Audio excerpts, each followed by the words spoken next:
इस बूढ़े आदमी ने कंटेनर का वाल्व खोला और अगले ही पल राक्षस सबके सामने आ गया। इससे पहले कि वे प्रतिक्रिया कर पाते, राक्षस ने सब पर पीला तरल छिड़क दिया। अच्छी बात यह रही कि कियांग और उसके साथी सुरक्षित थे। यह जांचने के लिए कि राक्षस की सांस चल रही है या नहीं, कियांग ने एक रॉड लेकर सावधानी से आगे बढ़कर जांच की। देखते ही देखते राक्षस की कुछ टेंटेकल्स अभी भी हिल रही थी, तो कियांग भाई ने रॉड उठाकर उस पर वार किया, लेकिन कई प्रयासों के बाद भी कोई नुकसान नहीं हुआ। मजबूरन बाकी टीम के सदस्यों को आगे बढ़ने के लिए कहा। जब दाशान हथियार लेकर आगे बढ़ा तो अचानक उसका सिर लगभग टेंटिकल से टकरा गया। अच्छी बात यह रही कि दाशान ने तेजी से प्रतिक्रिया दी और बच गया। इस समय गुस्से में दाशान ने तुरंत हमला किया और चाकू लेकर राक्षस पर वार करने लगा, लेकिन टेंटिकल ने चाकू को मजबूती से पकड़ लिया। राक्षस को यह हथियार न मिले, इसलिए दाशान ने पूरी ताकत से उसे फेंक दिया। ये देखकर कि पहले दो साथी काम नहीं कर रहे हैं, मोटा आदमी मजबूरी में आगे बढ़ा। वीडियो देखते हुए पेट में थोड़ी भूख लग रही है, मुझे एक बर्गर खाना है।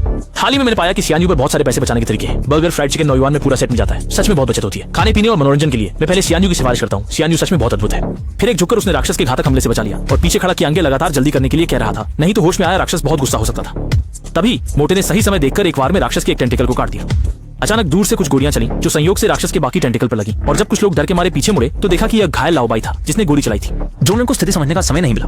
साथी ने थकान महसूस की और जमीन पर गिर पड़ा।